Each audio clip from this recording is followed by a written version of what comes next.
Voici 5 meilleurs conseils de la vie que je vais te donner. Si tu n'as pas encore vécu ces 5 situations, c'est que tu n'es pas prêt à être humble, c'est que tu ne connais pas la vie, c'est que tu n'as pas encore compris la vie. Première situation, si tu n'as pas encore été fauché au degré où tu penses que Dieu t'a oublié et que tu ne connais pas ce que tu veux. Conseiller numéro 1 de la vie, la galère. C'est le meilleur conseiller même parce que quand quelqu'un est fauché,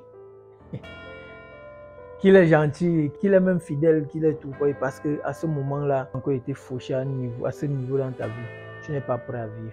Deuxième conseil de la vie, c'est le gourmand, comme on dit souvent. Et si tu n'as pas encore la déception en amour, la déception en amitié, toutes ces choses-là, c'est ça qui mûrit l'homme, c'est ça qui durcit l'homme.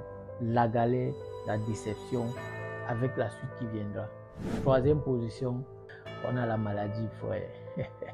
La maladie, c'est le meilleur conseiller même de la vie parce que c'est quand tu es malade dans un lit d'hôpital que tu comprends que la vie n'est rien. Mais rien ne vaut la vie. Tu fais tout pour sortir de là.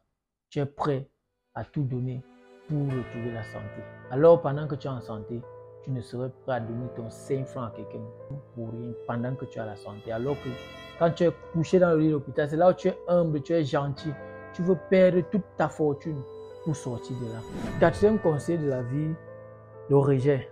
Quand tu es un rejeté de la société, tu as seulement envie de disparaître. Tu as seulement envie de partir parce que dans ta tête, personne ne veut de toi. C'est à ce moment que ta tête tourne bien, c'est à ce moment que tu réfléchis, tu comprends que la vie, ce n'est pas la plage. Cinquième conseil et dernier conseil de la vie, toi-même tu mets ça en commentaire.